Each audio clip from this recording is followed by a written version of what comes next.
What's up, guys? How's it going? It's John, and thank you for tuning in, and welcome back. We're going to check out Finding Teddy 2 for the Switch. Just came out April 2022. It's a fun platformer, kind of old school retro bit type of game, and I wanted to show you guys some gameplay. So this is published by Josh Prod, Studio Storybird created this game, and the first one, Finding Teddy 1, available on Steam, came out in 2013. Really kind of unique soundtrack in this game too, and kind of interesting graphics I'll show you in a second. There are 4 big worlds in this game, so it's a pretty extensive game. Let's go to settings, see what kind of settings there are. Got music, sound effects. Okay, cool. Also going to be coming out for, sorry, new game here. It's going to come out for physical as well, and the physical will retail, I believe, for about around $35 US, where the digital right now is on eShop for $9.99, basically $10 US. So let's check out the intro here.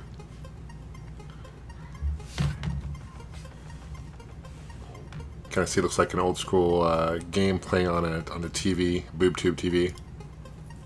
The world of Exodus is inhabited by monsters and ruled by King Tarrant. The sovereign rules over the land with an iron fist and has no friends. As for the monsters, they have lost their joy, and sadness now guides them. Well aware that no one will befriend him again in the land of Exodus, King Tyrant decides to open the gate that connects the kingdom to the world of man. Perhaps he could find a friend there. The gate, which has remained closed for thousands of years, opens until the bedroom. The little girl is sleeping peacefully with her teddy bear. Tarrant thinks that this bear would make an ideal companion. Still lifeless, it cannot judge the malign king. Feeling unimaginable joy, Tarrant returns to Exodus without closing the gate connecting the 2 worlds. The little girl realizes her teddy bear is missing. She passes through the gate to look for him. Hence the name of the story, Finding Teddy. After 1001 adventures, she finally manages to find her teddy and even befriends the lonely King Tyrant. Despite this, he brings the girl back to her world, but he now knows that beyond his kingdom, someone is thinking of him. That must be like what happened in the first story. The years pass, and Tyrant, thanks to his experience, manages to regain the love of his subjects. But such harmony fuels the hatred of some of his more malicious subjects, like Angus, the magician, who decides to unwrap Tyrant's throne and take control of his kingdom. After a fierce battle, he manages to defeat Tarrant and take the crown of Exodus for his crown. To prevent the monsters from finding refuge in the world of men, Angus fails the gate which Tarrant had used in the Library of Worlds. To reopen the gate, you must find the 4 crystal eggs and return them to their rightful places, hence the 4 worlds I mentioned. Only these eggs, created by Tarrant, can produce the energy needed to reopen the gate between Exodus and the world of men. To keep this from happening, Angus, who uses his dark powers to trap the crystal's eggs in the Great Book of Monsters, and has hidden these books throughout the vast Library of Worlds. Gotta read fast. Scrolling really fast. And with the Hatred Act, the reign, the sinister usurps Angus begins. However, Tarrant's soul still exists, and has somehow made its way back in the world of men. Finding himself in the dark room, an object catches his attention, and a small teddy bear that brings back wonderful memories. By taking possession of this empty, lifeless form, Tarrant hopes to be able to communicate with those around him, and most of all, meet his old friends again. So it sounds like he is a poltergeist, basically, taking over this body of this bear, Teddy's bear.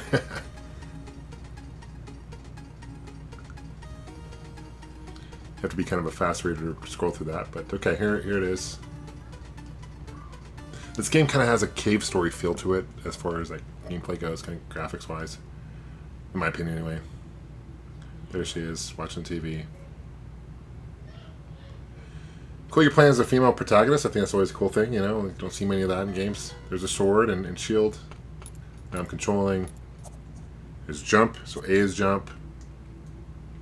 Got duck. I can attack, jump. Okay, cool.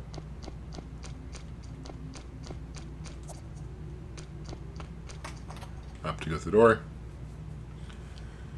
Game kind of starts out very quiet. Just kind of mainly hear the sound effects itself. But there's music that really fits the mood of the game for sure. Looks like there's a teddy down there.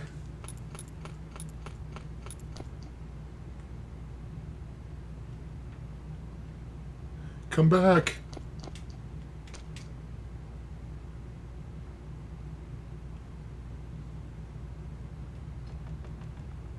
Camera reminds me of the Matrix there a little bit. She's fallen. Yeah, the sprite work in this game is really well done from what I've noticed and what I've seen. Controls are pretty solid too.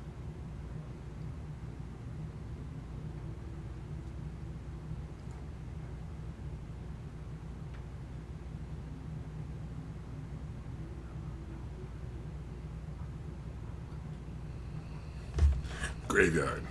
I really like the background. The parallax scrolling in this game is good too. You're now in Exodus. Angius took control of your world, and we have to stop him. He is currently going to the library. Hurry up. So I guess. So X is attack. That's not what it was before, but that's all right. You can get every once in a while, get like gems here. Get money, coins, currency. I can push this.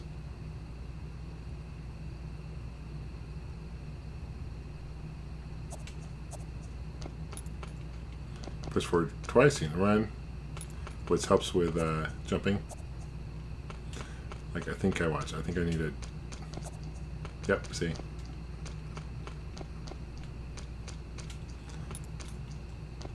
It's actually, I find it easier to control using the D-pad rather than the analog stick, honestly. Ah.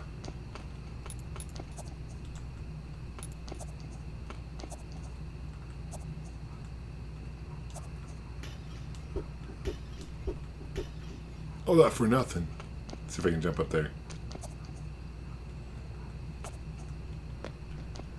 There's a pot up. There's a chest up there I want to try to get.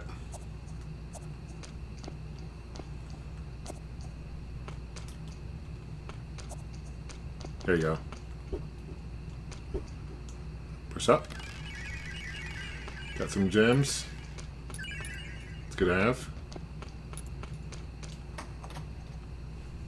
What's cool about this game, though, too, different scenes, like now and bigger, kind of zoom more in, and there's certain scenes that are zoom more out. So it's kind of unique. Every level is a little different perspective, which is cool. It's all side action platformer, but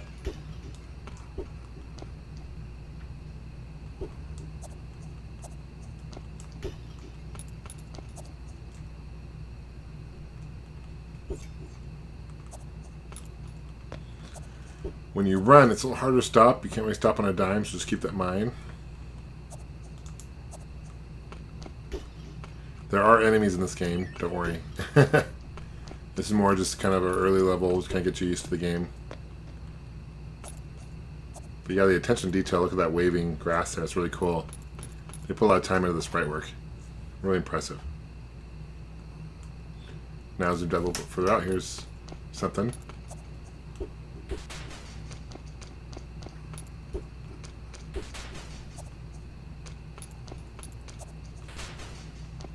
Kind of pogo stick on him too.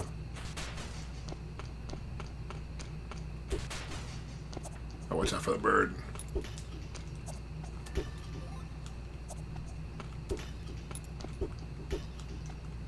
Dope. Oh, what if I go in here?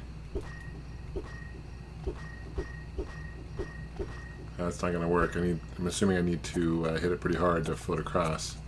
I may not be able to do that right now.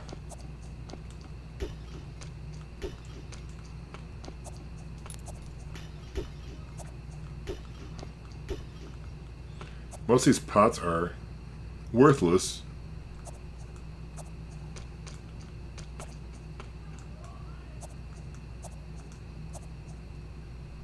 How do I get up there? Oh, wait. If I can push it to the right.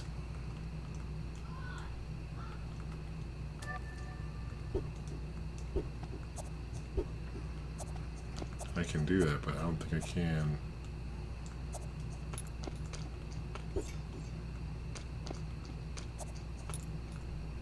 Pushing to the left here doesn't do me any good.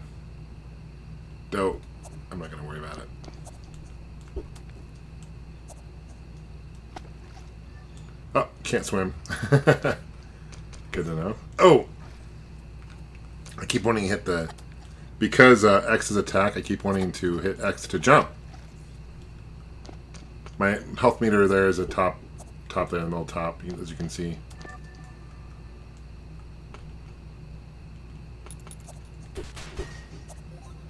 Ooh, I barely made that jump.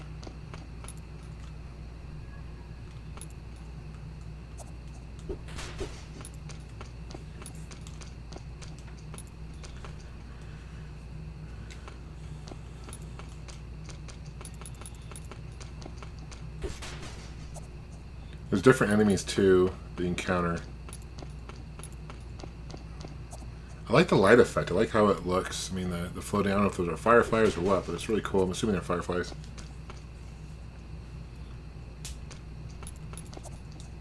Some graveyard, it looks like. There's a door. I'm assuming I can go in there, but I just want to make sure there's nothing else down here.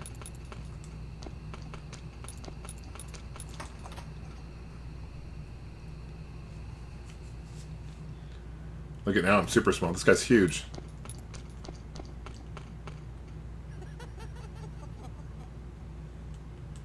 Come back! Okay, let's see if we can find him.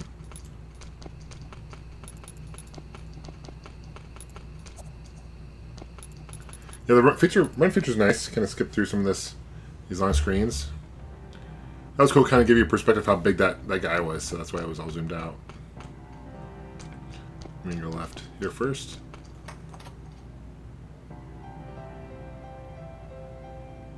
Kind of reminds me of Zelda 2 in a way as well for the NES, just that kind of style game.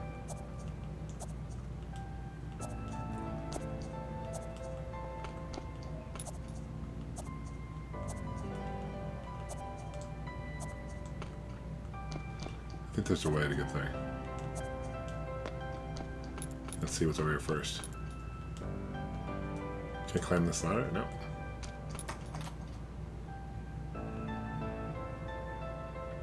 You're now getting some music.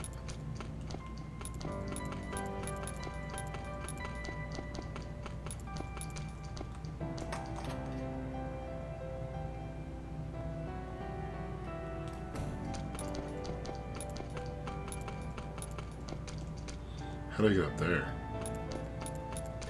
It's my special item I need to get.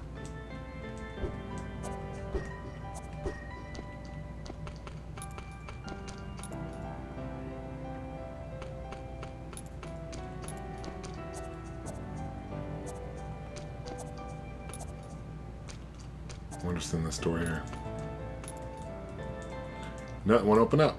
Oh, you know what? Those are the 4 eggs I can get, right? That's where they go. That makes sense. Okay, and that's probably the that's probably the final boss.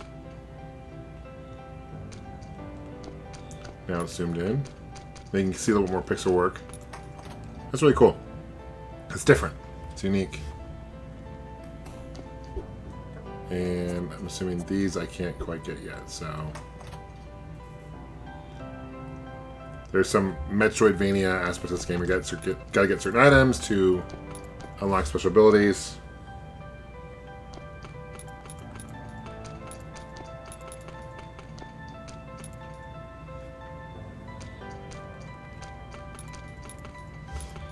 Let's go back to where I was before in that room with the 3 doors.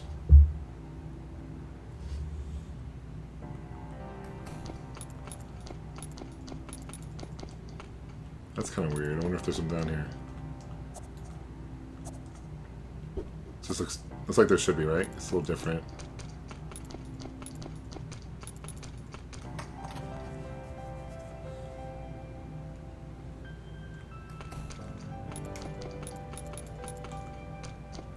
Did I go in here? I don't think I did.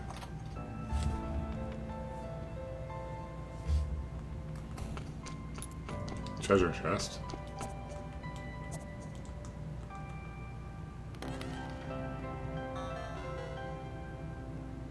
Got a book. You found the book that allows you to access the forest. Go to the main room indicated by the book on the map. So this is kind of menu screen. Various items I have. So it looks like there's 4 special items. Shows you how many gems I have. You know, right now I just have overalls and a cheap sword, but you can upgrade that later. It's cool. This, if you hit select button or the minus button, shows you kind of where you've already been.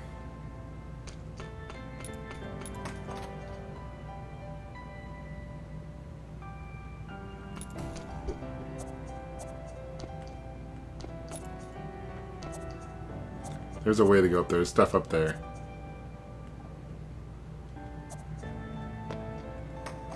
Oh, no. Didn't mean to do that. I was using my analog stick, and I'll stick to my buttons, directional buttons. It's much easier for me to control that way.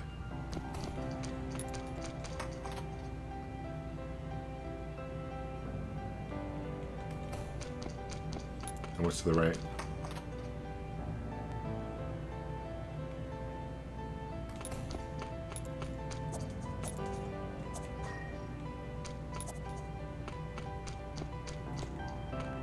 What's down here? A locked door. Gotta find probably a key for that somewhere.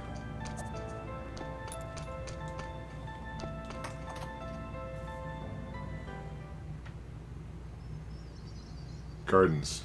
Okay. That's where I'm supposed to go with the book.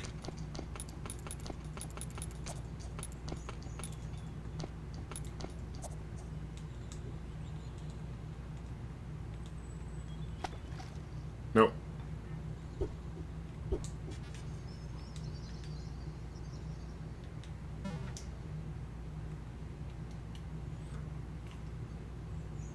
Settings. So I gotta find an item here.